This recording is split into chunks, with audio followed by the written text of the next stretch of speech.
Hello chess fans! In today's video, I'm going to show you a game I played that I managed to beat the Pirc quickly. So this was the over the board game and I was against around an 1850 rated opponent, and for reference my rating is 2090, so we're going to see how I managed to win this game. So I started off with e4, d6, d4, g6, we see the modern defense, knight c3, bishop g7, bishop e3. I decided to go for the 150 attack, and here my opponent played knight f6. So basically, sorry for the arrows. Basically, what's happening is my opponent has transposed to a Pirc. So that's why this video is called beating the Pirc quickly. So here I decided to go for a queen d2. So queen d2, the idea is just to go with bishop at h6, f3, castles. And a lot of people think this move is a mistake. Now, why do they think this move is a mistake? Most Pirc players online too play f3 because they're like, oh, I have to stop knight g4. Yeah, no, you really do not have to do that. After queen d2, my opponent played knight g4, which is a mistake.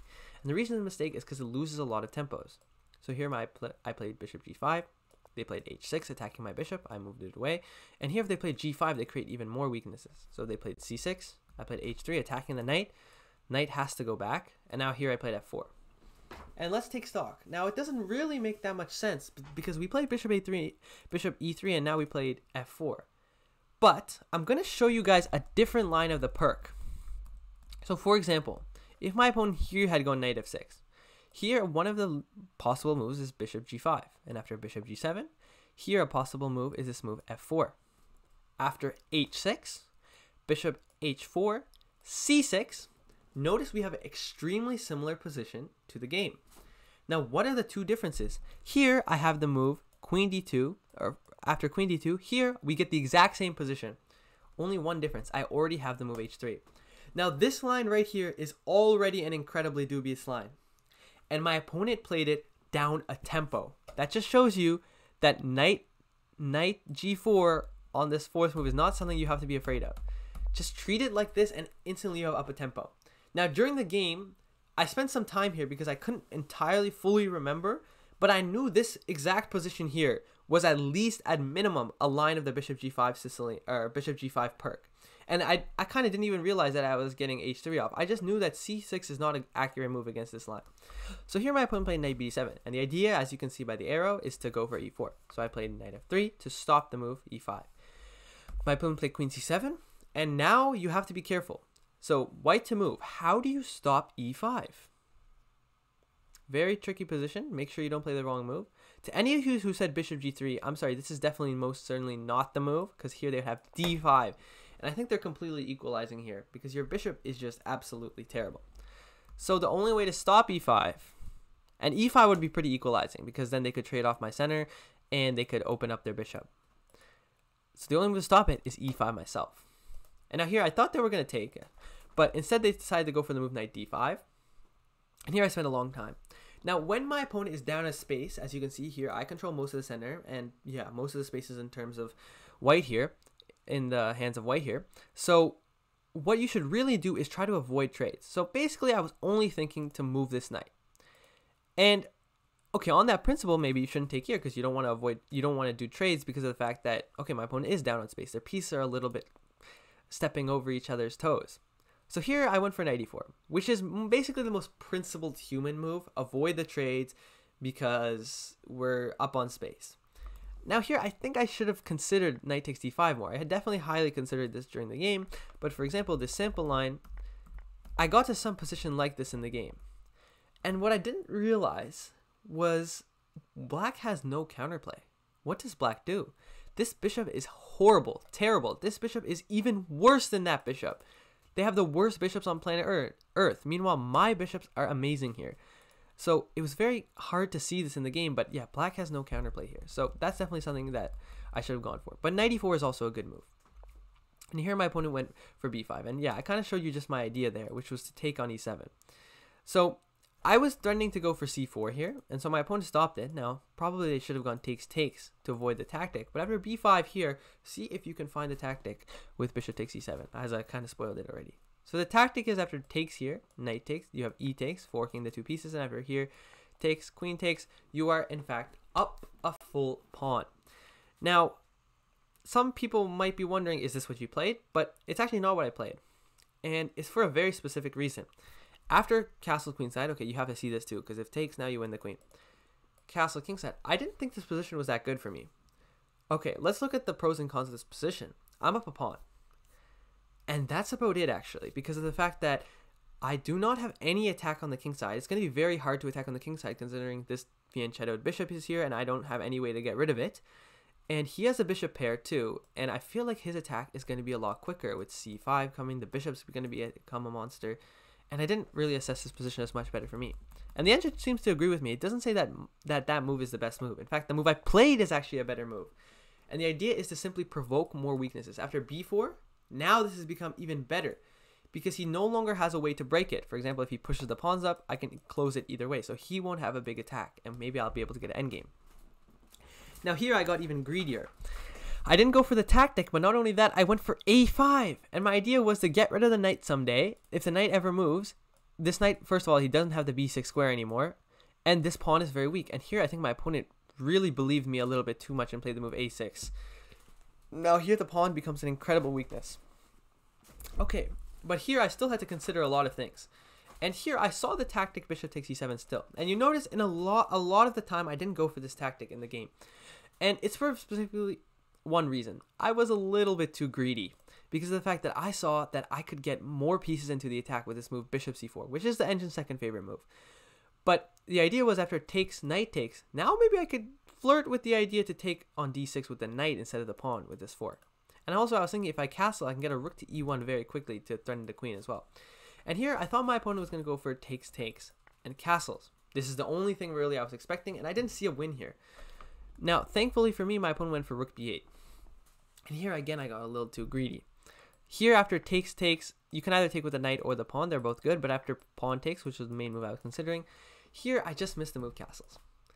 I previously saw that you can castle queenside, but here I just missed that you can castle, and we would pretty much transpose to what happened in the game, except my opponent gets a little bit of a better line. So instead I castled first, which gives them the option of taking here and castling, but also gives them the option of playing f5, which is a surprisingly strong move that pretty much is not really seen in these types of positions. But yeah, this position was already +3, so I thought I was doing fine here. So here my opponent decides to play another move that pretty much shocked me. I wasn't expecting. They played bishop b7, which doesn't really make any sense. And here, finally, I play the tactic because there's nothing more I can ask for now. I even have the rook able to come to the e-file easily. After knight takes, here I played my move in around 25 seconds, which is very terrible. I should have definitely considered this move. After knight takes, the engine says the best move is to go king d8 and allow this fork.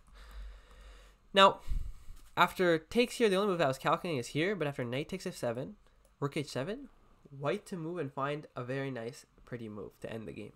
Now this position is +8. There's literally hundreds of moves that are winning. Let's see if you can find the best one. So the best move is pause the video if you haven't seen it. Knight h4, knight h2, knight e1. Nope, knight g5. And after takes, we have the double threat with the fork. We have a threat of here and here. And there's no way white can defend against both of them. So maybe the best move is like king e8 to defend against this one, or move the queen somewhere, and we take the rook. And so here we won 3 pawns and the rook for 2 minor pieces. So black has these 2 minor pieces, and we have this. Oh, sorry, we even have 4 pawns. So yeah, this is definitely winning. So I probably should have gone for that. But instead of that, I went for e takes, which I think is a simple move. Queen takes, queen d8, takes. And here I went rook fe1. Excuse me. And so here, I probably should have tried to go for f5 and move the other rook, but it still doesn't matter. And after castles, here's the last point of time where I made a mistake. So pause this video and see if you can find the best move for white. I don't think any of the moves really make too much sense, but one of the moves I was thinking of. So there's 5 or 6 moves that you can play here that keep a big advantage. And I was only considering one of them, which is unfortunate. 2 of the other moves I considered, and the one I ended up playing in the game, were really bad. So the main move I was considering was knight c5. And here I actually saw a tactic for black. I saw they have bishop takes d4. And after queen takes d4, queen takes c5, I didn't think this position was that good for me. Now, on first sight, it doesn't look to be completely winning for white. So white clearly here is better because I have more activity. This bishop is terrible. But the engine says this is +5. I did not see it in the game. I saw after rook e7, bishop c8, bishop e6. I stopped calculating here because I thought that it was pretty clear that he was equalizing. And the engine gives this as a sample line. and we'd go into a position in a rook endgame where I'm up 2 pawns. This itself, from the position I had that was so overwhelmingly winning, I don't know if I would want to go into this. This is a very tricky endgame, which I think people highly underestimate. So yeah, I stopped calculating after bishop c8, and therefore I assessed that knight c5 wasn't a good move, and I was kind of right. Knight c5 is a bad move. So then I was thinking, okay, what if I just move my king to get rid of knight c5? He goes queen d8, and I don't know, I go knight d6 or something else, but something just irked me about this, and I thought I could get it done better. So I thought, okay, king h1 is not the most useful move on the world, right? What if I play queen d3? Queen d3 is a highly useful move, right? Because I can take here, and also sometimes I can take on g6. So if he goes queen d8, I have an improved version of if I play king h1. And this is exactly right. My opponent played queen d8, and now my version is improved after knight d6, because now I'm threatening here, and he takes, and then winning the tempo with that. So yeah, it definitely worked out for me in the game, but here I completely missed a very nice move from my opponent. So take a few seconds and see if you can find the move that doesn't equalize, but makes the game playable again for black, around the range of plus 2.5. So c5 would have been a very rude shock for me here. For example, if knight takes c5, black has knight takes c5. And what are you to do? If you take here, they take back, and then they win this pawn too. So black would be winning there. So I have to take on e7. And after takes here, if I take back, they take the knight, I take back, and they take here with an equal endgame. So I have to take here. And after rook takes, bishop takes. White's barely better here.